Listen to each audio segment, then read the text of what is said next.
Srimad Divine Grace, A.C. Bhaktivedanta Swami Prabhupada ki, Ananta Koti Vaishnava Vrinda ki, Grantrad Srimad Bhagavatam ki. All glories to assembled devotees. All glories to assembled devotees. All glories to assembled devotees. All glories to Sri Sri Guru and Sri Gauranga.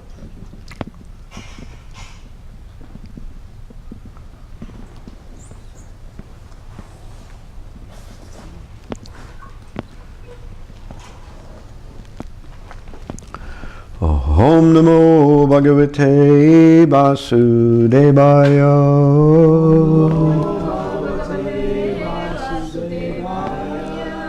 Om Namo Bhagavate Vasudevaya.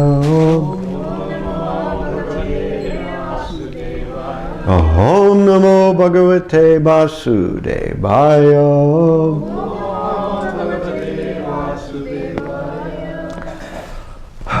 Om Ajnanatimirandasya Gahanam Jana Shalakaya Chakshur Anmilitam Yena Tasmai Shri Gurave Namaha Shri Chaitanya Manobishtam Stapitam Yena Bhutale Swayam Rupa Kadamayam Dadati Swapadantikam Vandeham Shri Guru Shri Yuta Pada Kamalam Shri Gurun Vaishnavam Cha Shri Rupam Sagrajatam Sahagana Raghunathanvitam Tam Sujivam Sadvaitam Savadhunam Parijana Sahitam Krishna Chaitanya Devam Shri Radha Krishna Padan Sahagana Lalita Shri Vishakhanvitam Cha. Hey Krishna Karuna Sindho Dina Bandho Jagatpate Gopesha Gopika Kanta Radha Kanta Namostute Dhapta Kanchana Gaurangi Radhe Vrindavan Eshvari Brishabhanu Sute Devi Pranamami Hari Priye Vanchakopa Tarubhyascha Kripa Sindhu Vya Evacha Patitanam Pavan Ebhyo Vaishnavebhyo Namo Namaha Shri Krishna Chaitanya Prabhu Nityananda Shri Advaita Gadadhara Shri Vasadi Gaur Bhakta Vrinda Hare Krishna Krishna Krishna Hare Hare Hare Rama Rama Rama Hare Hare Hare Krishna Krishna Krishna Hare Hare Hare Rama Rama Rama Hare Hare.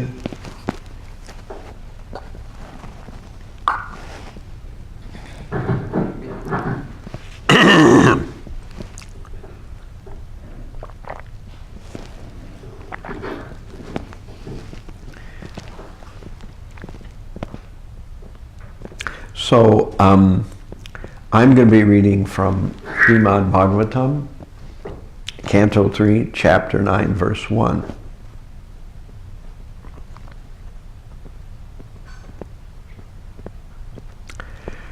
Brahmovacha nanto simedya suchirananudeha bhajam na gyayate bhagavato gatir iti avadyam nanyatvad asti bhagavan apitanna suddham maya guna vyatikarad yad urur vibhasi. Lord Brahma said, O my Lord, today, after many, many years of penance, I have come to know about you. Oh, how unfortunate the embodied living entities are, that they are unable to know your personality. My Lord, you are the only knowable object, because there is nothing supreme beyond you. If there's anything supposedly superior to you, it is not the Absolute. You exist as the Supreme by exhibiting the creative energy of matter. So I'll read that again. Lord Brahma said, "O my Lord, today after many, many years of penances, I have come to know about you. Oh, how unfortunate the embodied living entities are, that they are unable to know your personality. My Lord, you are the only knowable object, because there is nothing supreme beyond you. If there's anything supposedly superior to you, it is not the Absolute. You exist as the Supreme by exhibiting the creative energy of matter." So I wanted to use this verse as kind of a launching pad for an explanation about understanding the Supreme Lord. Yesterday, we talked about the essence of Krishna consciousness being the understanding that the living entity, when he realizes he has nothing to do with either the gross body or the subtle body, at that time he sees himself for what he really is, and he also comes in contact with the Supreme Lord. But today we are discussing what the Supreme Lord is like, and we are hearing that Brahma is getting the audience of the Supreme Person. And this was not an easy thing to do. And I'm going to set the stage because this is chapter 9 of the 3rd canto. But previously, in chapter 8 of the 3rd canto, we heard, this is one of those things where the Bhagavatam has a story within a story within a story within a story, because we hear that Vidura asks Maitreya, about the Supreme Personality of Godhead. And Maitreya replies by explaining that this question was asked by the 4 Kumaras, headed by Sanat Kumara. And they went to the bottom of the universe, where Anantasesha is. And they got the darshan of Anantasesha. By the way, the 4 Kumaras got to the bottom of the universe in the Ganges. So Prabhupada explains that the Ganges flows not only in the heavenly planets, not only on the earth, but it also flows at the bottom of the universe. So wherever you want to go, you can get there by the Ganges. But you have to know the science. And so it says that when the 4 Kumaras were talking with Anantasesh at the bottom of the universe, their hair was still wet from having gone, oh my gosh, now we've got a tableau, an arrangement of water bottles here. So the 4 Kumaras were questioning Anantasesh, and Anantasesh was answering them. But we don't hear what they actually said.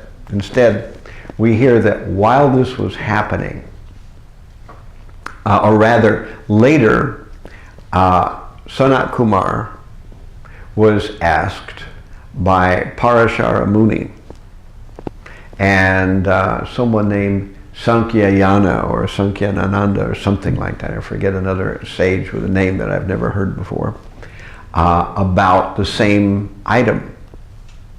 And when Sankyanananda was asking Sanat Kumar, Parashara Muni was there, and Parashara Muni is the spiritual master of Maitreya.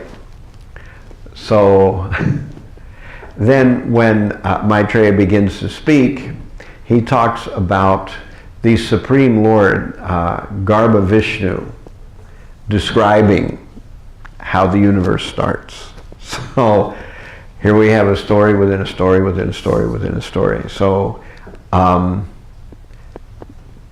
Vidura is hearing from Maitreya, and Maitreya is explaining what Parashara told him that he heard when he was hearing the discussion between Sanat Kumar and Sankhya and Ananda. And Sanat Kumar learned when they approached Sankarshan at the bottom of the universe. So this is how I was reading and I was thinking, who's talking to who? What's going on here? And I had to spend like 15 minutes unraveling how this all works, you know, that all these, we're hearing a story within a story within a story. So at any rate, the explanation of the Supreme Lord and the explanation of spiritual life starts with an explanation of the universe that we're in, which is interesting because in general people want to know how the universe started. So these days, the only people deemed qualified to speak about the origin of the universe are astrophysicists. They're the only ones that people accept have some definitive knowledge. But do they? I mean, the universe started a long time ago. Even they say that.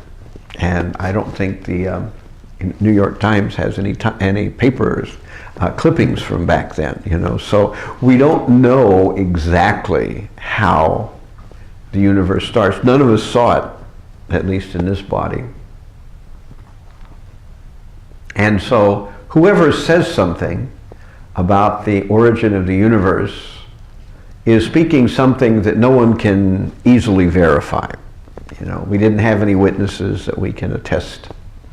And what's interesting about the material universe is the material universe is nicely complicated and fuzzy around the edges. So however you investigate the material universe, you will discover that the more you examine it, the more it refuses to be easily explained. You just find a question within a question within a question within a question. Whatever you find out opens only more questions. So you never have any definitive knowledge. That is, until you become a pure devotee. And like Brahma, the Supreme Lord reveals himself to you. So the Supreme Lord actually shook Brahma's hand. As we know, the Supreme Lord is lying on the Anantasesha. And there's a nice description in the 8th chapter of this same canto, where it describes him something like a mountain. And so we might go out to the American Southwest and see a mountain and a sunset.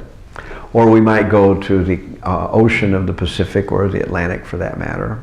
But in the Pacific there are bigger mountains. And we watch the sunset and we see the ocean and the colors.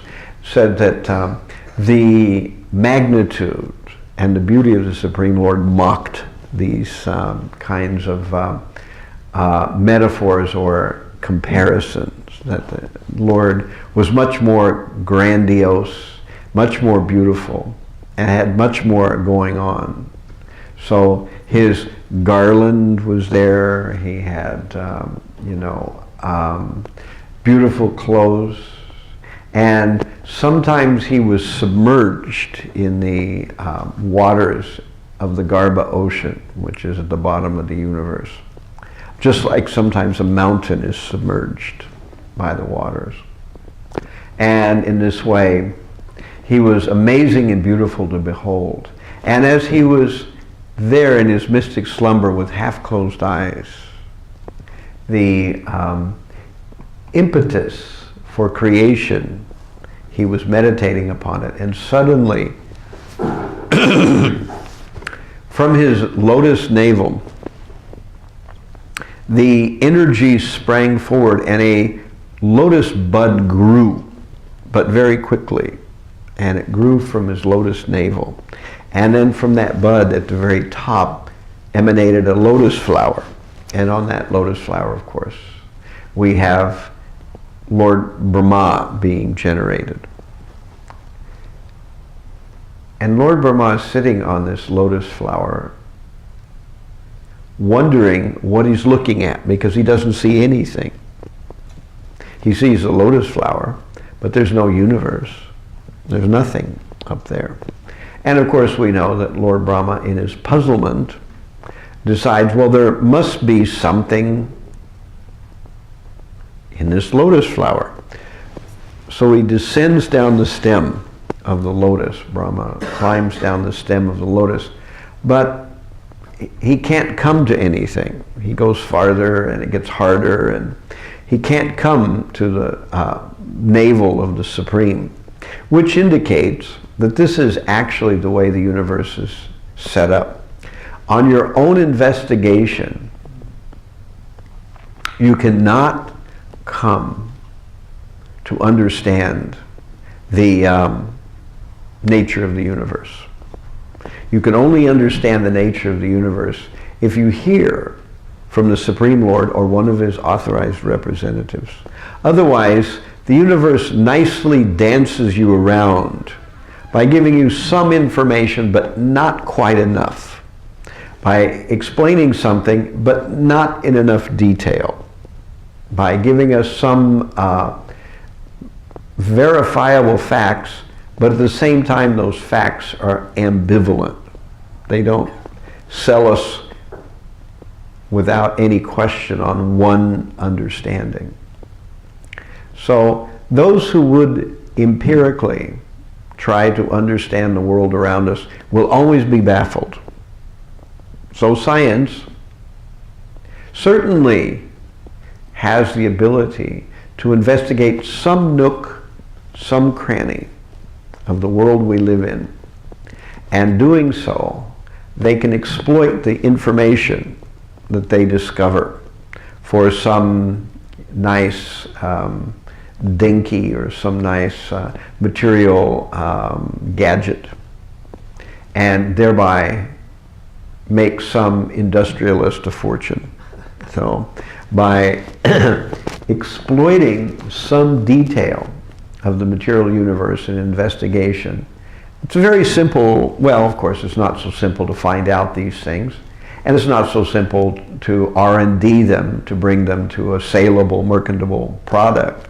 But at the same time, once they investigate these things, and that occurs, they certainly do have some tangible knowledge. However, that knowledge does not lend itself to any overall framework. So how the universe came to be still is left as a question. Of course, they say, according to certain, particle physical theories, that, at the first instant of creation, there was just a sea of energy, and then it was plasma, then it coalesced, and, gradually, finally, hydrogen atoms came out of it, and then they clumped together. And this all sounds well and good, but they can't prove any of this. We can't go into a laboratory and reduplicate this process. We can't do it. We're left to take it as an article of faith that this is the way it happened. And of course, every few months the magazines come up with somebody has a slightly different version of how it happened. So we don't have any kind of authoritative explanation. But from Bhagavatam we hear that the universe is unfolded from the energies of the Supreme Lord. Now, we may not know in great grandiose detail how exactly those energies work, but we do know that essentially that's where it comes from, the energies of the Supreme Lord. And the energies of the Supreme Lord are intelligent energies. They are not blind, dull, or insentient. So the energies of the Supreme Lord are able to produce very complicated effects. And therefore, we see that this lotus flower grows from the navel of Garbhavishnu, and it produces Brahma. And Brahma has questions, and he tries to find them out on his own, but he's unable to. And so he goes to the top of his lotus, and as he's thinking about what to do next, he hears the syllables ta and pa, and he performs austerity. And as a result of performing meditative austerity for many, many thousands of years of the demigods, then he gets the opportunity to meet the Supreme Lord. And that's what's just happened. So Lord Brahma, after this meditation, has darshan of the Supreme Lord, which is no small event. In fact, this is the goal of all human endeavor, whether it's Lord Brahma or us in the material world down here on the earth plane, or even living entities at the bottom of the universe, wherever we happen to be, whoever we happen to be. The real purpose of life is to have this experience, to actually see and meet the Supreme Personality of Godhead. And Lord Brahma is describing some things about the Supreme. He's giving us his first-hand explanation of the Supreme. So, of course, he's lamenting that people, most people in the material world, do not have this experience. Well, we said last night that the material world is designed, its very design is there to hide the Supreme. So, Supreme is everywhere. He's the source of everything. But why is it that it doesn't occur to us at all? We never think like that. Much less do we think that the Supreme Lord is Krishna with 2 arms and a peacock feather and all these descriptions we have of him. How would we ever come to such a conclusion if we had never read Bhagavatam or Bhagavad Gita? We would never have any of this information. You would never guess it in a million years. But that information is presented to us in the Vedic literatures. More succinctly, is presented in Bhagavad Gita and Srimad Bhagavatam, and to some extent in the Mahabharata in general. So we learn about the Supreme, what he looks like, and we learn that everything is coming from him. And even many people who come from India, they don't have a clue about this either. Because just as in the Western world here, many, or at least a large percentage of people in the Western world are Christians, but they don't know what Christianity is. So similarly in India, many people are Hindus, but they have no idea who Krishna is. And in the Arabic countries, most people claim to be Muslims, but they have no idea of what the Quran is really talking about. So people profess to be of one religion or another, but actually their penetration into the explanation of that religion is shallow, very, very shallow. And so certainly they will never have this experience. What to speak of atheists, or what to speak of people who deride the idea of God? They will certainly never have this experience. So if we don't have Krishna, if we don't accept Krishna as the origin of everything, then we still have to come up with an origin. So some people say the origin is a mystery. So they replace the question by leaving the question. They answer the question by leaving it as a question, which is not really arguably an answer. You know, some people say the origin of everything is matter. So at least they've answered the question. But then we're left to try to explain how a complex, interacting, and very intricately designed universe comes from something that has no consciousness and no sense of design whatsoever, just the elements of material nature. So this is a problem with that particular view. Then we have those who would say that the origin of the universe comes from the Big Bang, you know, that it comes from a singularity that exploded into the originally it was called the original atom, or the there was a name for it that what was his name, if I can remember it. At any rate, there was a Catholic priest who came up with the idea of the Big Bang, and he was ridiculed for a long time, until sometime later when the universe was discovered to be expanding. And if the universe is expanding, moving away from a center, then we can just turn time backward and realize it must have been compressing if we go backward in time. So if going forward in time means it expands, then if we go back in time, it must compress. And if we go far enough back, it must have been at one point. And so this was where the idea of the Big Bang came from. And so his idea, Lemaitre, that's his name. His name was Monsignor George Lemaitre. And he had some idea about it, and he ran across a Russian mathematician, Peter Gamow, who gave some mathematical substance to this theory, and it became the Big Bang theory. And of course it was called Big Bang as a ridicule. That was actually a humorous name that was attached to it by people who thought that it was a ridiculous theory.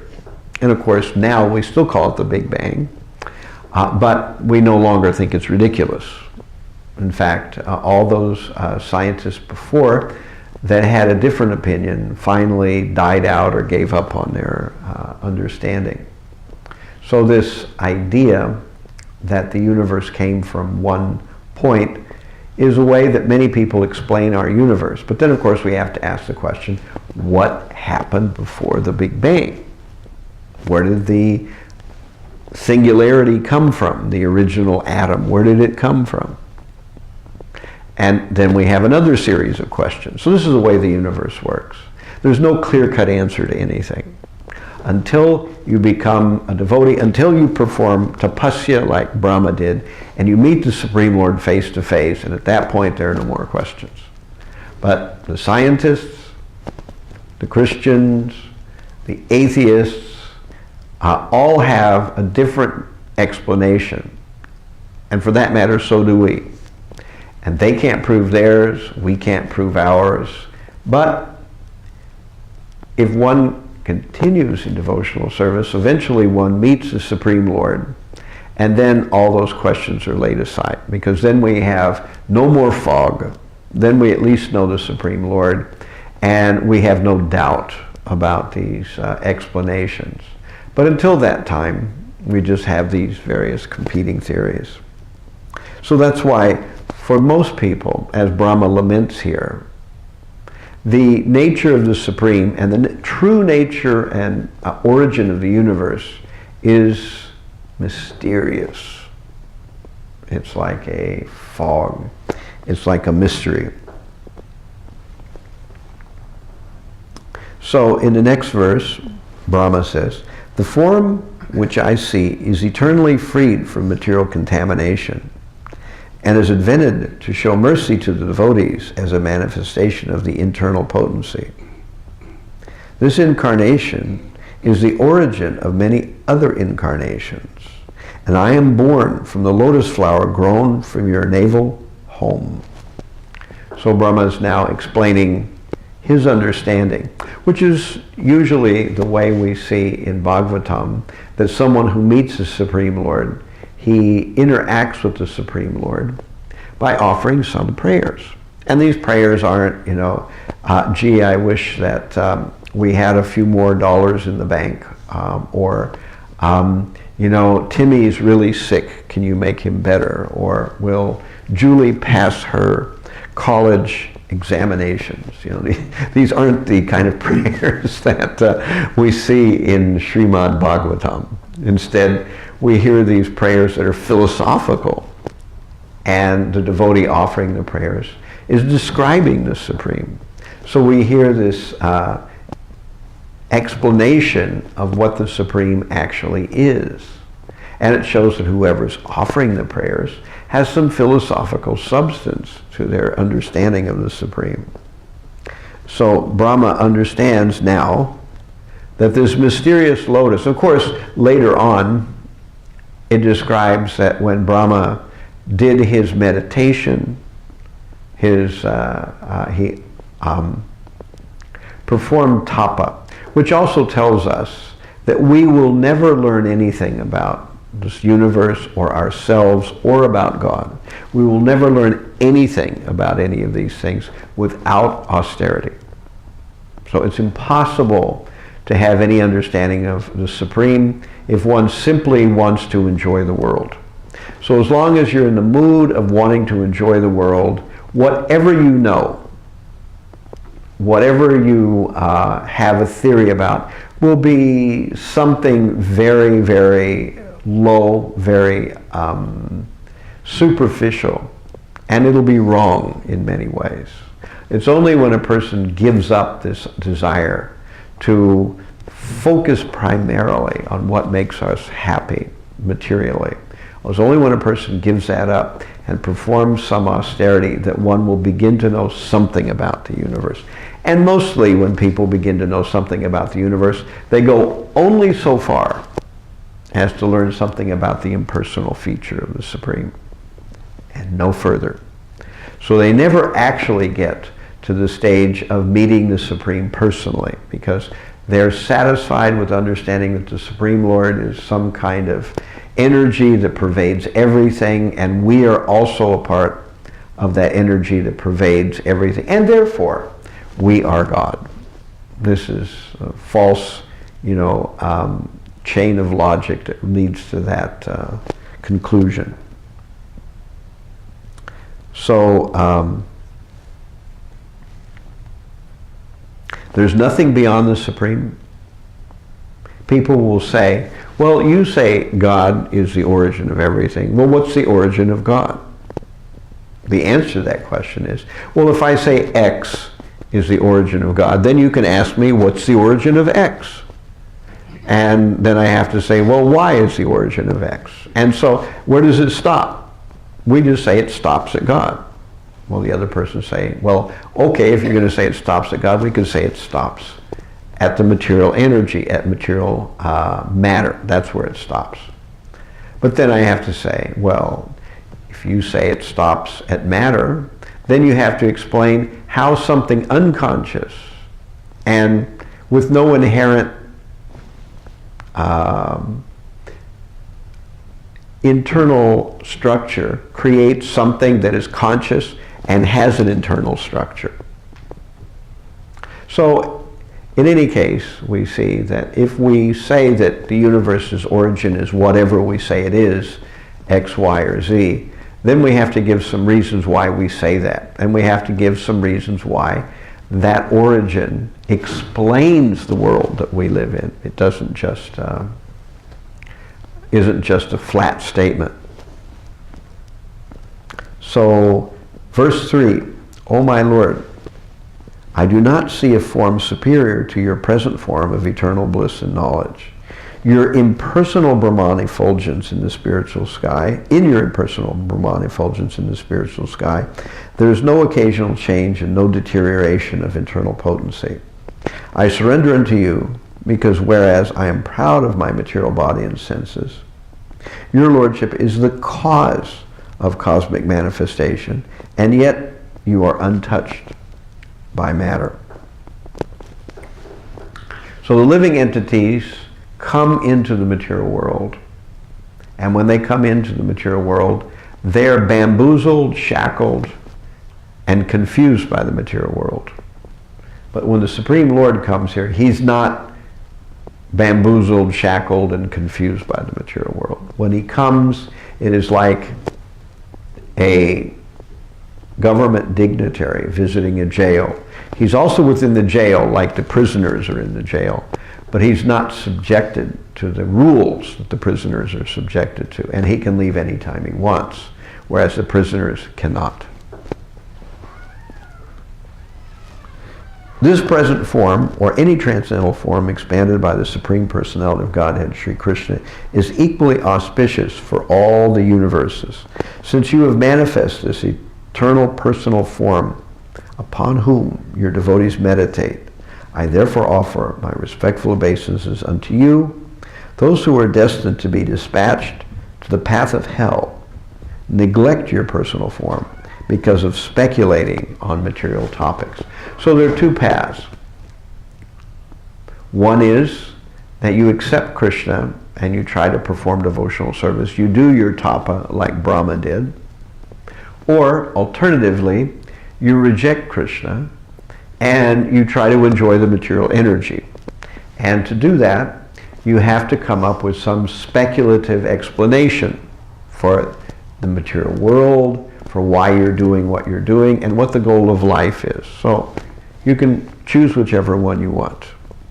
And so in the 11th canto of Srimad Bhagavatam, it says, Abir Bhutani Bhutatma Mahabhutair Mahabhujaha Sasar Chavachani Yadya Swamatratma Prasidaye. That the Supreme Lord sends forward living entities in higher and lower species. And in this way, according to their various karma, they can either facilitate their own matra, which is material gratification, or atma, their spiritual culture. They're free to do whichever one they want. The Supreme Lord does not force us to simply enjoy matter, nor does he force us to understand the reality of things and to follow him. We are free to do either one. And not only are we free to do either one, but we're free to switch back and forth from moment to moment. And generally speaking, we do. So those of us who at least realized that sleeping in the material energy, forgetting the Supreme Lord, and simply coming up with speculative explanations for how the material universe came to be where it is and what it is somehow a fraud. When we come to that understanding, then we start to do the other thing. We start to serve Krishna. But we still switch back and forth sometimes. Sometimes we lapse back into enjoying the material world. But of course, as we become more and more purified by devotional service, this happens less and less because we are actually becoming purified. So this is the process. And this is another way to understand what Krishna consciousness is. Now we're talking about knowledge of the Supreme and how the universe began. So yesterday we talked about how we rise above the material body, the gross part of it, and the subtle body, the subtle part of it. And when we do so, we see God. Today we're talking about how the universe came to be, and how understanding how the universe came to be and where it came from actually begins to give us tangible understanding of what we should do with our lives, which is to serve the Supreme. And when we serve the Supreme, we become delivered from the material world. But this is not something that we do suddenly and forever. It's something we have to gradually fight a battle, day in and day out, to overcome the tendency to go back to sleep in the never-ending process of finding our material desires and trying to enjoy them, and coming up with material speculative explanations for how the universe is doing what it's doing. So I had planned to read maybe some more verses, but I think I'll stop here because I want to ask if there's any questions or there's any dialogue about any of this. Yes, Pure. Well, I remember when I went to school, probably this was like elementary school, like in the 1950s, I saw a film, and you're saying how, you know, how does matter become conscious? You know, and they showed in this film that the lightning hit the water, right, and then things started bubbling. Yeah, and that's how it and that's how it happened. Right. So how do you answer that? Right. That comes from the famous Stanley Miller and Urey experiment that gets a lot of airplay. But if you actually ask scientists about it, you discover that they don't want to talk about it. Because this Miller-Urey experiment didn't actually show anything. What they did was they put a flask, a sealed flask, and they put some basic chemicals in it that they assumed might be in a primordial environment in the earth. And then they shot some electrical sparks through it. And what they got was a nice brown sludge. And the sludge was something vaguely akin to what we call amino acids. But to make life, you need a whole bevy of amino acids, and they have to be assembled, and they have to be assembled in exactly the right way. And then once they're assembled in the right way, there has to be DNA, and you have to kickstart this whole motion of replicating beings. So this experiment proves nothing. And even people who are completely convinced of Darwin's evolutional concept, which this precedes, generally don't want to talk about that experiment because it doesn't prove anything. But when we talk about evolution and when we talk about the creation of matter into, or the evolution of matter into living beings, we need something to say. So this is our, as you know, scientists call it, a just so explanation, where we wave our hand and it happened as if by magic, and we ask for details. There are no details. And as long as we don't want any details, it's a nice story, you know, that some lightning bolt hit some sludge in the ocean and it turned into a fish or some kind of bubbling, you know, group of, I don't know, protozoans or something like that, and gradually this came into more complex beings. But they can't do anything like that in a laboratory. And in spite of everything today, no one has ever created life from basic chemicals or anything even approaching it. What they can do is take a living female of some species and put some genetic material in it and have life come out of that. And usually when they do that, they call that creating life. But they haven't created life from matter. What they've done is simply jump-started already living things to come into producing an offspring in some unusual way. That's all they've actually done. So when you actually understand what life is, you realize that they aren't able to build it the way we build a house. You know, we build a house by making a foundation, we build some walls, we put some wiring in, some plumbing, we lay a foundational cement. and then we build a roof, etc., etc. We can build it from pieces. But can you build even a protozoan or a simple life form by taking carbon, hydrogen? We won't begrudge you a little phosphorus or oxygen or any of these other necessary, sulfur. You have as much of them as you want, but you can't start with a living being. You have to start with raw chemicals. And can you assemble them and make a life form? And the answer is, of course, no one's ever done that. And no one has any clue of how to do that. And so therefore, when they say lightning bolts hit the ocean or something like that and life bubbled up, this is just a hopeful guess.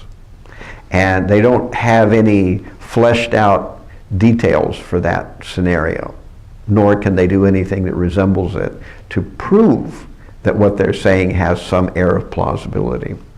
But in the modern world where, nowadays truth is something that's kind of easily fudged, we live in the, sort of post-reality era where television programs can say basically anything, and advertisers can say anything they want to about their product, and news reports can be real or completely made up. And so we're living in this kind of world. So for most people, if they just say this kind of fictional mythology that some lightning bolt hits the water, it's good enough for most people. Most people won't ask any further questions that might be embarrassing. So this is the way our world works. Yes. You were explaining that our goal is to see the Lord. Right. In order to do that, one has to be purified. That's right. So my question is, how come the Bhagavatam has so many examples of personalities that get to see the Lord, but they're not purified of the desires. They still have material desires. Yeah. You have Aditi, you have Daksha, you have Kashyap, and even Brahma doesn't give up his desire to create. Right. So how is it that, how do we understand that people who are not completely, evidently not completely purified, get to see the Lord? I'm not purified, why can't I see the Lord? Right, right. What it appears to be some favoritism at work here. We should approach an ombudsman for this, the Supreme Lord and register our complaint that appears to be some,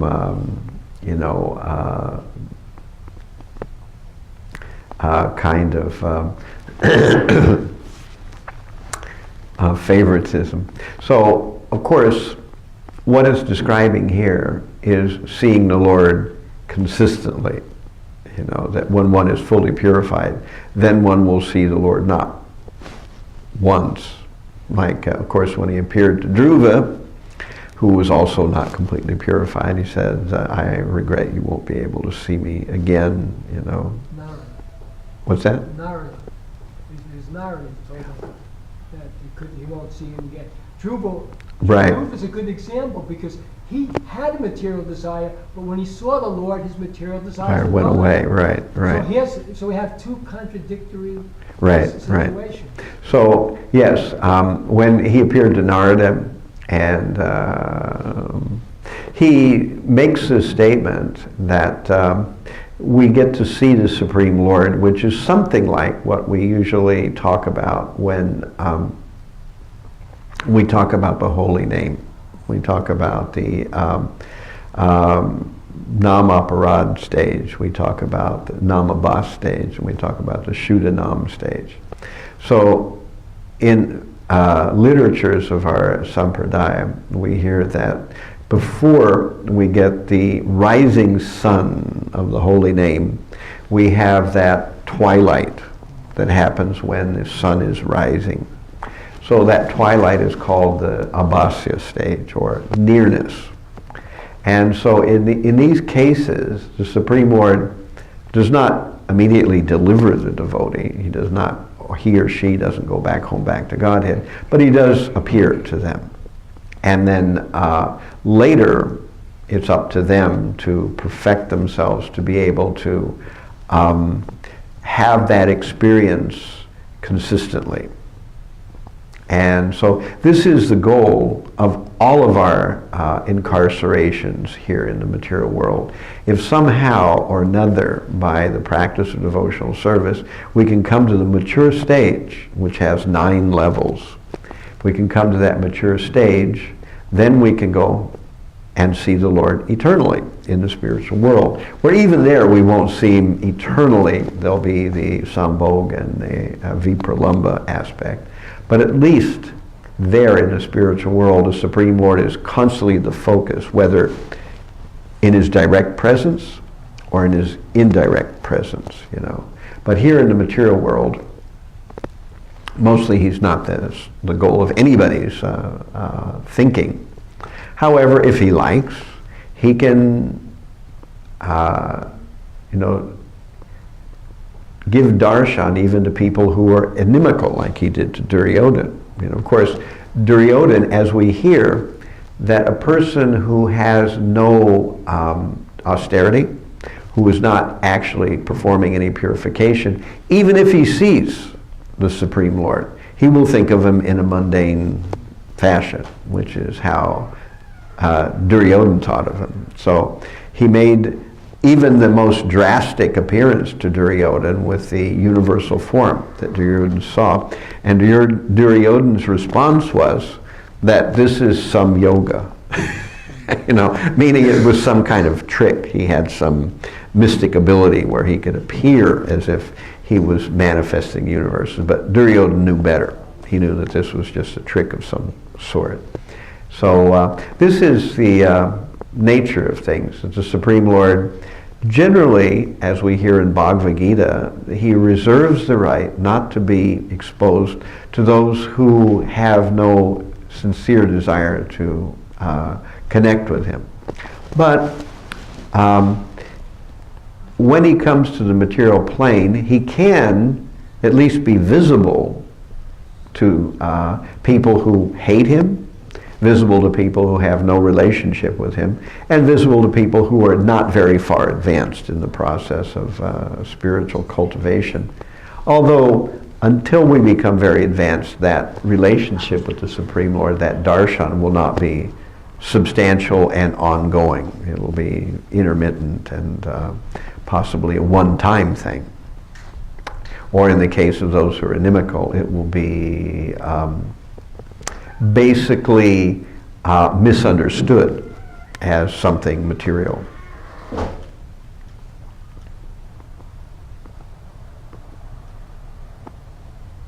Yes. It says that at the time of that we should try to remember Krishna. So I want to understand whether to speak the name of the Lord is important, or to have that desire internally while leaving the body that I want to serve. What is more important? Well, they're just 6 of one, half a dozen of the other. Krishna is non-different from His name, form, pastimes, entourage, or His philosophy. So in whatever manner we remember Krishna, it's as good as remembering Krishna in any other manner. So it makes no difference. Yes. Ramananda, so long I have not seen you. I thought you didn't like me anymore. I must have committed some horrific offense, and you were so Vaishnava that you wouldn't even explain to me what offense I had committed. So it was nice to see you again. That's why he raised his hand now. He's going to tell me what it is I did. Okay. So let me brace myself.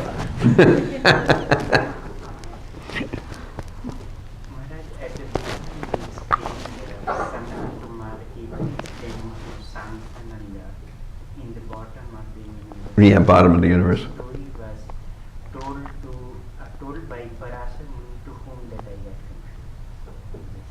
Well, Parasara Muni told it to, excuse me, he told it to Maitreya. So, Maitreya was the person suggested by Uddhava to give instruction to Vidura. Vidura came and he was associating with Uddhava. and he asked Uddhava many penetrating questions. But Uddhava began to feel uncomfortable because Uddhava was much younger than Vidura. So he suggested instead Uddhava should continue his spiritual enlightenment by speaking to Maitreya. And we actually hear that Maitreya is more or less not an impersonalist in the sense of Mayavadi, but he's what we usually call a Brahmavadi, someone who has definitive knowledge of the Brahman, but has some, at least, basic knowledge of the personality of Godhead, but maybe doesn't focus on that, you know. So this is how we come to know that when Vidura approaches Maitreya, he begins to ask all these kinds of important questions, and in so doing, Maitreya is purified, and so is Vidura. And a big part of Bhagavatam is their discussion, the discussion between Maitreya, and again we have this, you know, discussion within a discussion within a discussion, which is, when you're reading Bhagavatam, it's easy to get lost. Who's talking to who, or what's going on, you know. So I was reading this section about, you know, we hear that here is the four Kumars, Sanat Kumar, talking to Sankarshan. Then we suddenly hear that the Supreme Lord is speaking. I said, wait a minute. So what's going on? Then I realized that all this intermediate stuff was going on, that we're actually hearing this story as told by, you know, Maitreya to Vidura. And of course Maitreya is describing how he was told that by his own spiritual master, Parashara Muni.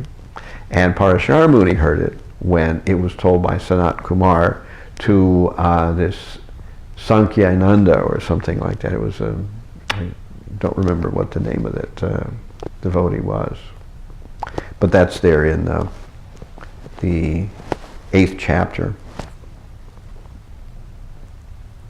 And it's kind of interesting because since time immemorial, people have wanted to know, what is this place?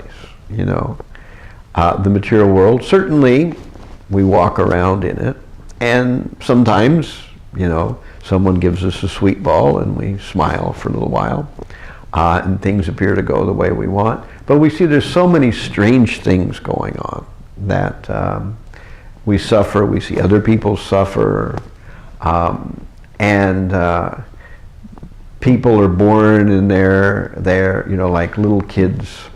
I always marvel when you see little kids. They just have boundless energy. They're just jumping, running everywhere, you know. They never stop. And then, you know, we get like me, where you don't even want to move. So it's I think that when you watch kids and how much they jump around, it's a testimonial of the fact that we all lived our lives wrong, you know, that we didn't hold on to that energy somehow or other, you know. And you know, when you start out like that, and then you notice in life that you wind up old and doddering, and you know, you can't remember where you put your keys, and you have to wear glasses and get hearing aids, and avail yourself of many medical practices of various types. You wonder, why is it like that? What's going on here? What is this place? So everybody has to come up with an answer for that. But of course, if you're really serious about sense gratification, pretty much any answer will do, as long as it doesn't suggest that you give up sense gratification. So that's the one criterion, that any answer will do, as long as it doesn't suggest that you give up sense gratification, because that's definitely what you don't want to do. Yeah. When Lord Krishna was explaining that time also Maitreya Muni was present. Say that again? When Krishna was explaining to Uddhava, Right. that time Maitreya Muni was also present there. So that Right. is completely different, and this is different. Yeah. But I mean, that's where Maitreya also learned some of these things. He learned some of it from his spiritual master, which evidently is Parashara Muni. And at the same time, he also learned some of the things when he happened upon the interchange between Krishna when Krishna was getting ready to leave the world and Uddhava. So Krishna had a long dialogue, and of course there's the Uddhava Gita in the Srimad Bhagavatam, so we hear Krishna speaking with Uddhava. And some of that Maitreya was privy to. He was there as well, so he got that same information. And he still maintained a kind of Brahmavad conception in spite of it? Well, I'm not sure. We hear that at some points that Maitreya was more or less a monist. Now, did he hold on to that? Does it mean that he was in the past, but when he went through that he stopped? Doesn't exactly give us that information. Was he just prior to meeting Krishna and Uddhava, was he a monist, or did he remain one even after or so? It seems like not, because even in this explanation here, we're hearing about Brahma, what Brahma is saying, but we're actually, hearing it from the lips of Maitreya, so he must have some deeper realization because he's speaking these things. Although, we're hearing it as if it was Brahma speaking them. So, I tend to think that he was in the past, like we hear Sukadeva Goswami was also a monist, but obviously he's the speaker of Bhagavatam, so if we're listening to him, we're not listening to monistic philosophy, we're listening to Bhagavatam. So he was in the past, but he's no longer. And for that matter, Sanat Kumar was a monist too. But of course the four Kumaras, which is an interesting point that I noticed yesterday when I was reading this little section, that the four Kumaras, when they went to speak with Sankarshan at the bottom of the universe, they saw the Supreme Personality of Godhead there, and they noticed the aroma of his lotus feet. So it's interesting that the Supreme Lord has this aroma in his feet that gives people instant realization of his personal form. Whereas most of us also get aromas in our feet that maybe don't exactly have that same effect.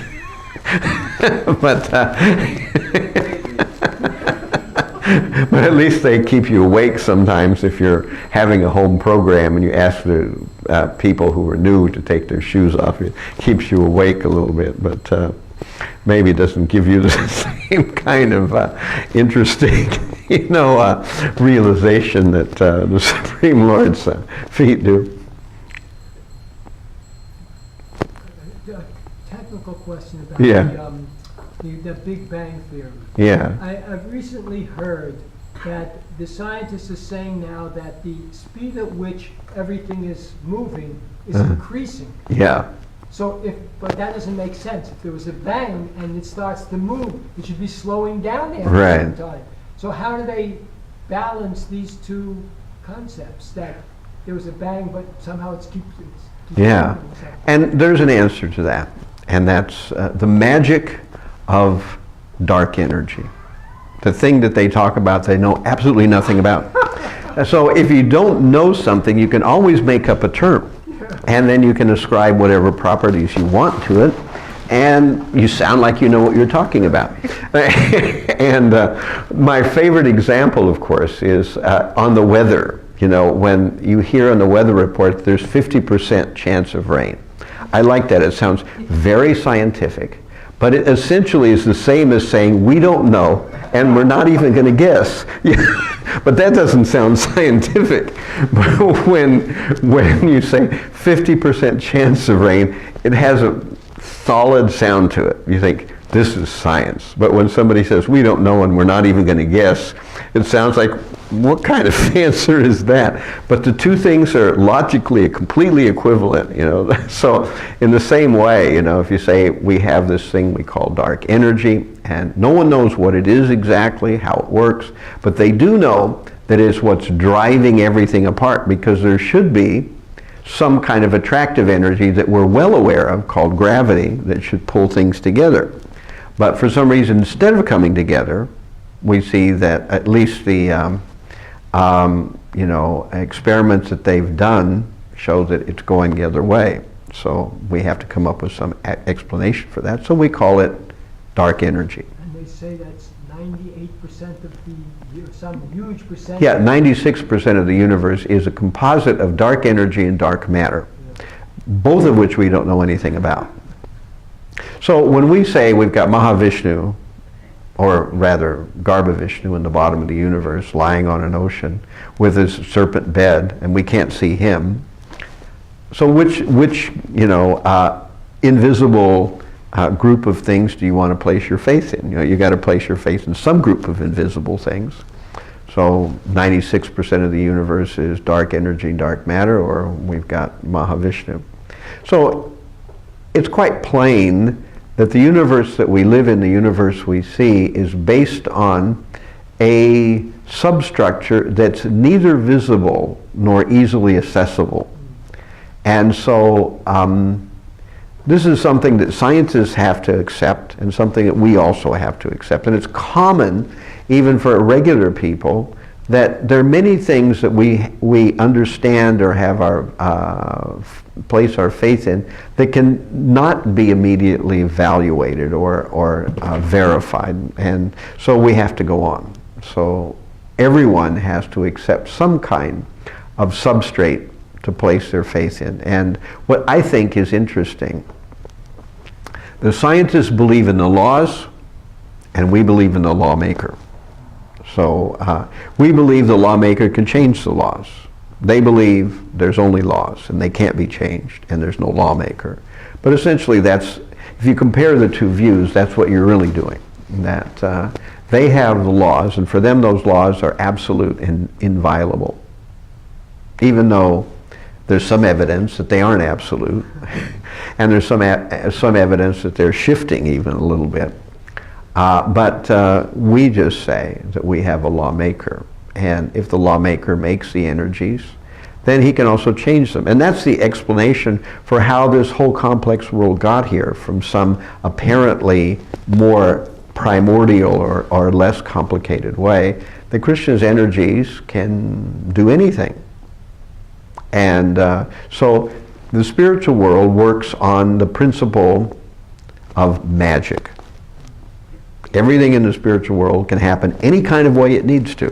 It doesn't need to obey the laws of physics, it doesn't need to obey the laws of logic, it doesn't have to obey the laws of volume or any of those things, because it's all Krishna's energy. And if he wants it to do something, it just does it. It doesn't need a reason to do it. It doesn't have to have some constriction. But the material world is designed by various laws that are basically just limitations. They're just constrictions. If you look at all those principles that scientists study, you know, the law of gravitation, F equals ma equals mc squared, all these kinds of formulas that you learn in college when you're studying engineering, all these kinds of things are basically limitations. That happens this way and it doesn't happen that way. And when we go through biology or physical chemistry or whatever it is, again, we're studying that atoms work like this, but they don't work like that. And these are just limitations. And generally speaking, Krishna, because of the nature of the material world, so that we can't have our desires fulfilled easily, he creates all these limitations everywhere through the laws of physics and other means as well. And since Krishna is the lawgiver, at any time he can just do a bypass on any of those restrictions, and we have what we call miracles, or we have what we call magic. And that happens. And it doesn't just happen millions of years ago or thousands of years ago, it happens today. But of course the scientists would never accept that, because they believe that at the very bottom of everything are laws, and those laws can't change. If they budge from that belief, then they're starting to budge from their entire view of the world. Yeah. Maharaj, you spoke about a lot of different conceptions about God. Yeah. Now there is another theory, that is the pantheism theory. Right. Do you know where the origin of that theory is? Well, pantheism is not really that different from the Mayavad theory, but there is some important differences. In 9th chapter of Bhagavad Gita, we hear that there are the devotees of the Lord, and they're kind of at the top end, because they know the Supreme Lord, they know He's the bottom of everything, they know the purpose of everything is devotional service, they try to do that activity, devotional service. So they're in full understanding of the whole picture. Now, beneath them are the Sukratinas, as we hear them described in the Srimad Bhagavad Gita. And there are 4 of those: the desire of wealth, the one who is in distress, the one who is inquisitive, and the one who is a jnani. I don't want to blast your ears when I cough. So these 4 Sukratinas are those who are not on the same level as the pure devotees, and they don't have as complete knowledge, otherwise we wouldn't have the inquisitive or the one who is trying to find out. They're still not quite there. Now below those are, I think it's 9:15 if I remember right. Let me see if my memory serves me correctly. Where we hear that there is the Bahudaka, what is it? The Ekat. Let me just read it here. Ekat Vena, Pritak Vena, right? So these are 3 categories below the Sukratinas. You know, the Ekat Vena, the Pritak Vena, and the Vishvata Mukam. So these are not necessarily Mayavadis. You know, we have those are lower still, the Mayavadis. In one sense, they're lower. In one sense, they're higher. So the Mayavadis are those who believe that there is just the Brahman. No, end of story. That's it. Everything is just a manifestation of Brahman. But the Ekat Vena is one who believes that that there is one without a second. You know, the Supreme is some kind of individual, but they're not clear as to who that individual is. You know, the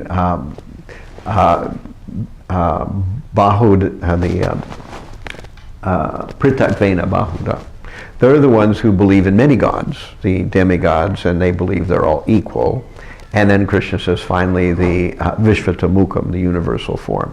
So there's your pantheists. That's what the pantheists are, the Vishvatamukam. Those who believe that the universe is God. Einstein was in this category, and I believe that probably, you know, Baruch Spinoza was also as well, because Einstein said he ascribed to the God of Baruch Spinoza. So this is pantheism, the idea that the universe is God. In other words, what's different between that and the Mayavad? Mayavadis go much wider than that. They believe that there's something beyond the universe, and that is the Brahman. You know, whereas the Vishvatamukas, or the pantheists, they think universe is all there is, and there's nothing outside of it. And the universe itself is God, but in a very abstracted way. So it's not even as far along as Mayavada.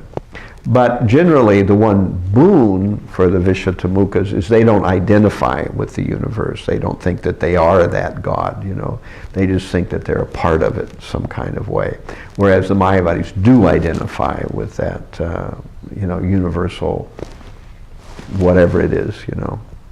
So that's a little bit different. So you have these various stages of God.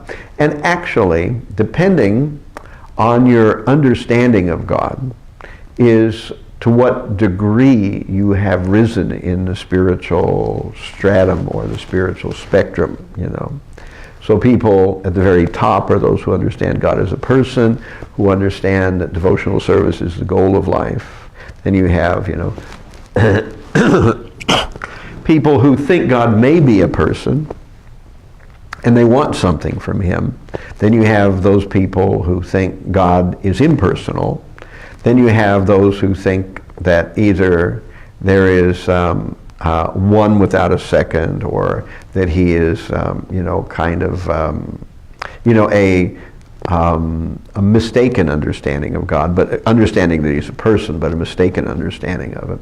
Those who worship many demigods, and then those who are pantheists. So you have these various levels. And everyone falls into one of those categories, That's why if we come to the stage of understanding God as a person in devotional service, that's really, all those other stages can be explained by someone who has come to that stage. But when you're in one of the other stages, you can't explain the other stages. You don't really know what they're thinking and why they're thinking it. So pantheism is not a Western theory, it comes No. from Vedic scriptures. Yeah, I mean, it's not a Western theory, it's something that's been around since forever. And it's just a conception, a way of thinking of the Supreme. And generally speaking, when a person tries to approach the mysteries of the creation of the universe, or the mysteries of the origin of themselves, when a person comes to approach that, and they don't do it through definite Vedic knowledge given in the with the help of devotees in disciplic succession, they will inevitably come to that understanding. That's the default understanding that you will come to. That there is some, it makes sense to people. And in Western philosophy, this is called the perennial philosophy. This idea that God is the universe, pantheism, and that various religions are just coming up with different versions of this one, this universal oneness. And so therefore, by seeing this universal oneness, one can understand that religious people are okay, but they just haven't come to the realization that the God that they worship is actually impersonal. They haven't gotten that far. That's how people in perennial philosophy think. And therefore, each religion of the world has its version of it. For the, the tradition from the Vedas, we have the Mayavadis. They're the ones that have that version. For the Islamic tradition, it's the Sufis. For the Christian tradition, it's the, we call them the Gnostics. And in the, tradition of Judaism, it's the Kabbalists. So you've got these different religions, and each one has its sort of Mayavad version.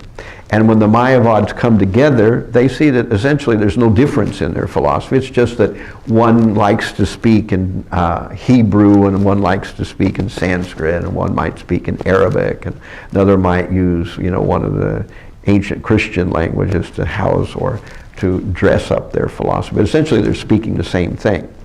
So this perennial philosophy appears to tie in all the religions together.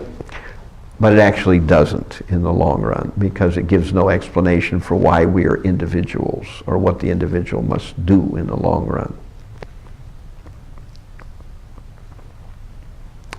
Yeah. Different religions have different, say, conceptions of God, but the major theistic traditions in the West have some idea of God as a personality. At least some do. Right. Judaism sort of went straight down because Right. of Moses Maimonides. Right. But, my question is, according to the 10th canto of Bhagavatam, the ability to understand God as a person is severely limited when one is involved in mediating. Right. So, but it seems like that within the Christian tradition, maybe Islamic tradition, maybe even in the Jewish tradition, there are some that seem to go further, even though their tradition allows them to do something which is considered a blockage to understanding God. Mm-hmm. So Right. How do... Well, these are all general things. All the rules or laws of the way things fall out have their exceptions, but in general, when a group is really committed to eating meat, generally speaking, they don't have any real deep knowledge of God. Whatever they say is just parroting what other people in their tradition have said. They don't have any realization to base on. And that's why you can't argue with them, because you can't argue with people who accept a position they don't understand themselves. You know, you can't explain that out of somebody. You know, when people come to a position philosophically by their own understanding, then they have something to explain, you know. But when you come to a position because you simply accept it because someone else in your tradition has told you to accept it, then there's nothing to argue about, you know. You're just a dogmatist, and there's nothing more to it than that. But occasionally, you know, some people, even with, you know, the setback of being involved in meat eating, they come to some deeper realization. So that can happen. It's rare. Because Krishna's mercy is not limited. Right, right. We have in the Chaitanya Charitamrita the example of the tailor for street. That was the example I was just about to say. You know, we must be on the same frequency there. I was thinking about that same. Here's a Muslim tailor, and he gets love of Godhead from, you know. So, you know, Krishna can do anything. And probably if you wanted to investigate that story, and possibly somewhere it's written about, you would find some details that would give you how that actually works out. And I'm sure that it does work out in some kind of way. But well, because he was serving. Right. So I guess the point that is being emphasized, that service to devotees can open up the door. Right, right. Service to devotees can open up the door. But basically, I have personal experience that when we were in the Orient, we would sometimes meet Christians, you know. Generally, we met a lot of Buddhists, you know, but sometimes we would meet Christians. And I think the Korean Christians were the nastiest group, you know, that they were ones I really, you know, they were, you know, even more than, you know, Deep South Bible Belt Christians. They were full of themselves, really nasty in the way they came across, and really arrogant, you know, more so than any others I've come across, you know. But when we would sometimes meet those who were, you know, Jehovah's Witnesses, or what is that other thing, the Seventh-day Adventists or something like that. There's one group that are actually, they were founded by Mary Baker Eddy. I've forgotten which group that was, but she advocated a kind of vegetarian diet. Seventh-day Adventists are vegetarians. Yeah, right. So the Seventh-day Adventists, we could actually have conversations with them, and they would come, and, you know, but others were just like, it was like a brick wall. And that's why I also think that when, you know, like our devotees in downtown Union Square, they are sometimes aggressively, you know, affronted and assaulted by some Christian groups that sometimes come with bullhorns or sometimes just come with their own, you know, loud voices, and they harangue the devotees. This is because they're committed to eating meat. You know, they have no idea of these things. And I think the same thing is there in the Islamic tradition, that there's this commitment to eating meat, and therefore, generally speaking, a person who's committed to eating meat doesn't really understand anything deep about spiritual life, and tends to be very nasty in their dealings with people outside their own particular religion, which they consider to be the only thing, and everyone else must be wrong, and therefore needs to either join them or be killed or something like that, you know. All right, so I don't want to keep you all forever. And I appreciate your tolerance here, so thank you all very much. Hare Krishna. Chandrashekhar Maharaj ki jai.